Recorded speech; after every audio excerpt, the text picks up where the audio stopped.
blew unforgivingly across the school playground. As it did so, it swept a clump of auburn hair.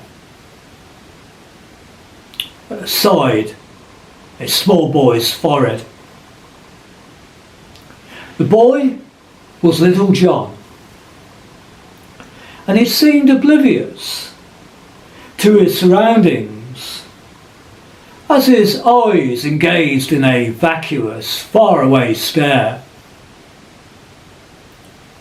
Once again, the overwhelming size of the insufferable bully proved too much as he enacted his display of crude dominance by pushing the small lad violently to the floor, causing his knees to be grazed and his uniform to be scuffed, undertaking a sorry, dirty appearance. Little John was mindful of his aggressor, possibly waiting by the school gates. So he took his time leaving and decided to use a long route back to his mother's house. Walking along the busy high street, he nonchalantly passed a row of shops when something caused him to stop very abruptly. He stopped outside Crane's music shop, and there, suspended from the ceiling, were 4 electric guitars. One cream-coloured, one black, one emerald, and one sunburst. They all gleamed invitingly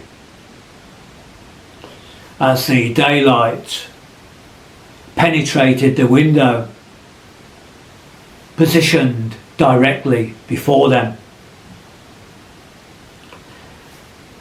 His attention was drawn towards the sunburst guitar,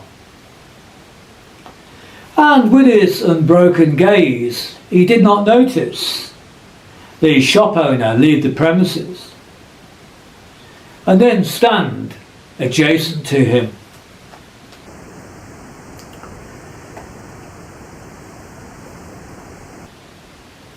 "Nice, isn't it?" said the shop owner. "That may be too much for you. It's £300.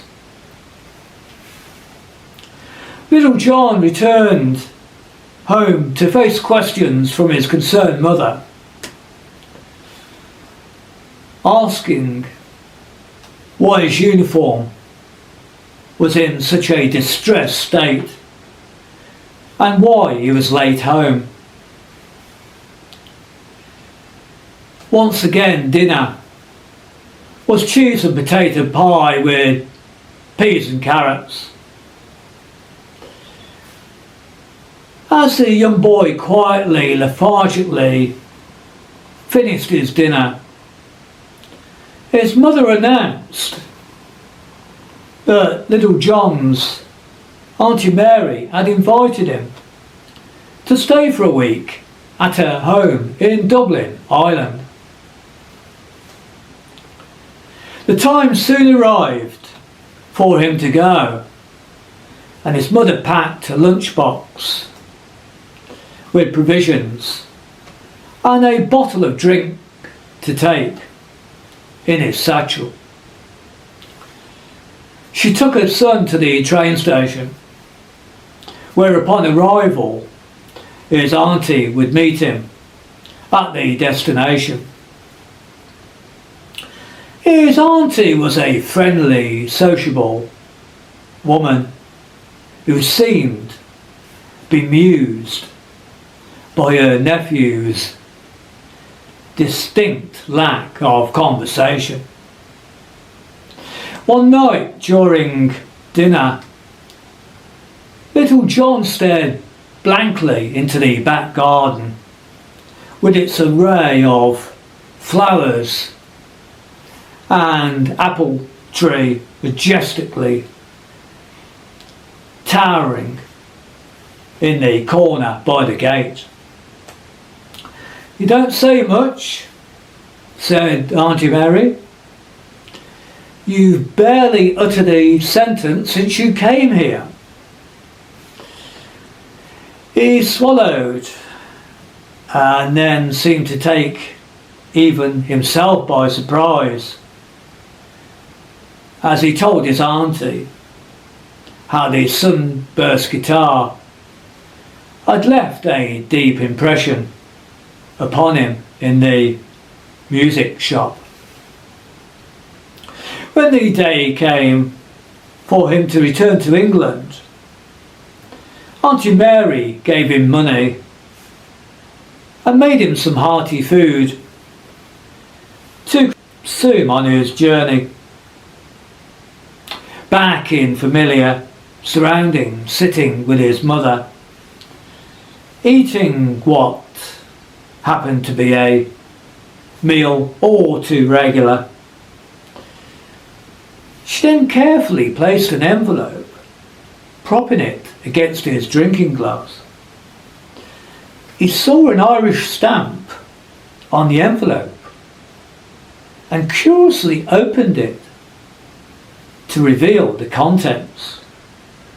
To his immense surprise and sheer delight, inside was a letter that stated that he could now purchase the guitar he coveted, courtesy of his Auntie Mary.